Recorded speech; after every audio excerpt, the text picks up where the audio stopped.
Hello, classmates. Welcome to our classroom. In this lesson, we will learn about the types, functions, and principles of wheel alignment. The wheels of the car will increase with the mileage. There may be driving deviation, driving the body floating or swaying fault phenomenon. The reasons for the formation of faults are the wheels have been subjected to external impact, dismantled the suspension system, the occurrence of vehicle accidents, etc. So, in order to ensure the stability at the vehicle driving, improve driving safety, the need to locate the wheels. In this lesson, we will learn together about the types, functions, and principles of wheel alignment. 1. Our learning objectives for this course are three namely. Purpose of learning wheel alignment. Learn the classification of wheel alignment angles. Learn the types, roles, and principles of wheel alignment. 2. We will learn today's content through the following three parts. Part 1. Purpose of learning wheel alignment. Purpose of learning wheel alignment. The parameters of wheel alignment affect handling and steering during vehicle motion. Correct wheel alignment is important for effective steering, good directional stability, and proper tire wear. Wheel alignment of the vehicle is required in the following situations. You need to hold the steering wheel tightly when going straight or the car will run off the road.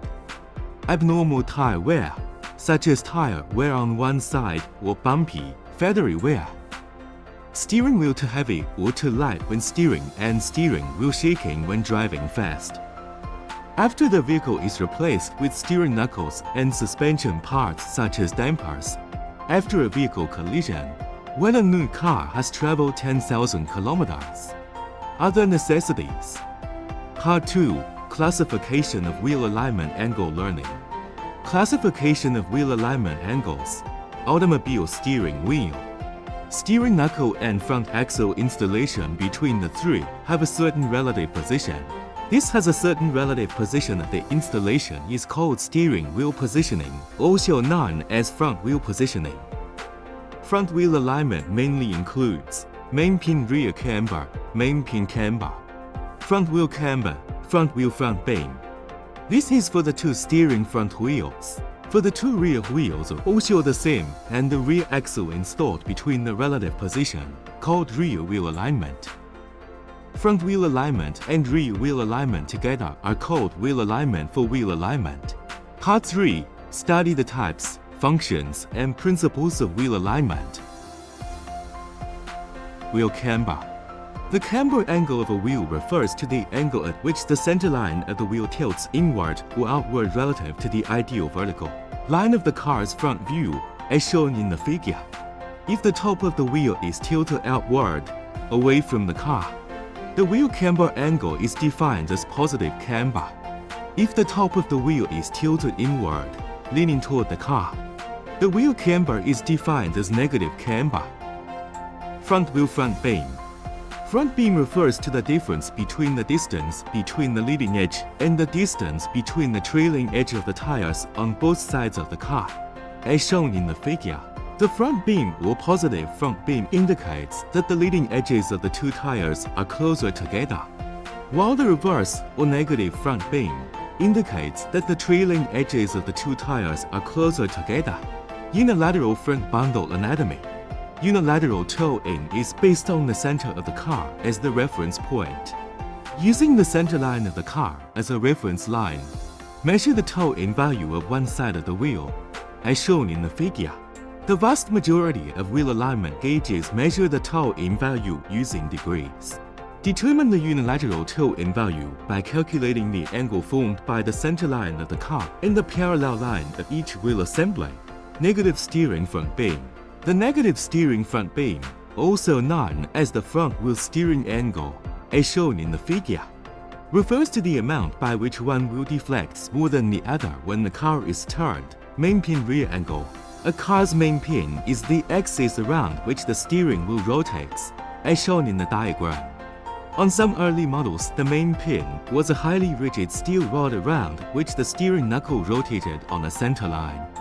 For example, The front axle was a van construction with steel leaf springs.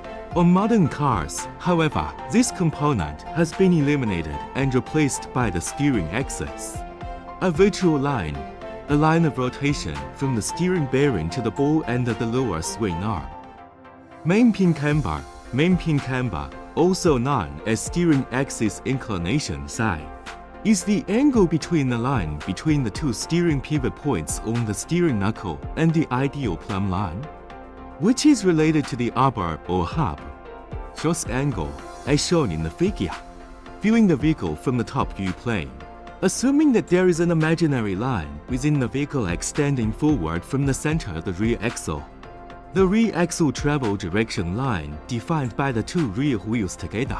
The angle between the longitudinal axis of the vehicle in the top view plane and the thrust line is the thrust angle. If the rear wheels point to the left of the vehicle center line, the thrust angle is defined as negative. If the rear wheels point to the right of the vehicle center line, the thrust angle is defined as positive B. Angle of tolerance. The angle of accommodation refers to the sum of wheel camber and steering axis camber, and the structural principle is shown in the figure. The role of the angle of inclusion. The angle of inclusion is a directional control angle. If the left and right sides are not equal, it will cause the car to run off. Wheelbases, as shown in the figure. The wheelbase is the midpoint between two adjacent wheels on the same side of the vehicle. The distance between the two perpendicular lines perpendicular to the longitudinal symmetry plane of the vehicle. Simply put, it is the distance from the center of the front axle to the center of the rear axle of the car. Mistake. This refers to the difference between the wheelbase of the left and right sides of a vehicle. As shown in the diagram, where one side of the vehicle is set back a certain distance from the other, creating a slight difference in wheelbase between the two sides. The real MIS specification is designed and determined by the manufacturer in order to meet the needs of the arrangement of the components in the engine compartment or frame. Repair shops must also meet rear specification when straightening frames, subframes, or monocoque bodies. A body alignment technician may measure backlash as an indicator of damage to the frame, subframe, or integral body. In this course, we will focus on the purpose of learning wheel alignment. Learn the classification of wheel alignment angles. Learn the types of wheel alignment. We have studied the types, functions, and principles of car wheel alignment from three aspects: functions and principles. I believe you already have some understanding. I hope you can review more, simultaneously utilizing internet and other means for self-directed learning to deepen impressions and apply the knowledge learned to practical life.